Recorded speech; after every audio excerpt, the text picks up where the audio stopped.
بسم اللہ الرحمن الرحیم۔ محترم ناظرین، السلام علیکم ورحمۃ اللہ وبرکاتہ۔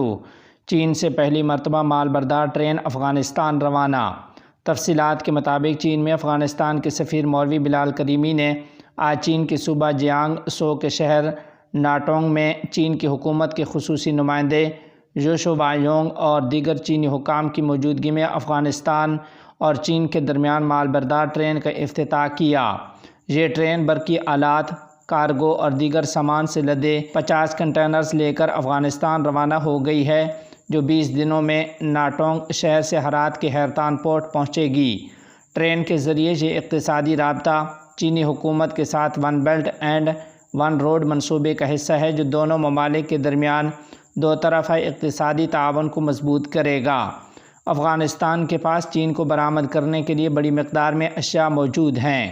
یہ کارگو ٹرین افغان مصنوعات چین کو فراہم کرے گی اور چینی صارفین کی بڑھتی ہوئی مانگ کو پورا کرے گی، جس سے مشترکہ تعاون کے ایک نئے باب کا آغاز ہوگا۔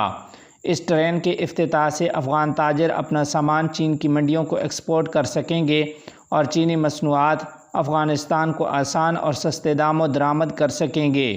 ناٹونگ شہر کے متعلقہ حکام نے بھی امارت اسلامیہ کے سفیر کو یقین دلایا کہ وہ دونوں ممالک کے لیے اقتصادی رابطے کی مثال بننے کے لیے ٹرین کے ذریعے لین دین کے اس عمل کو جاری رکھیں گے۔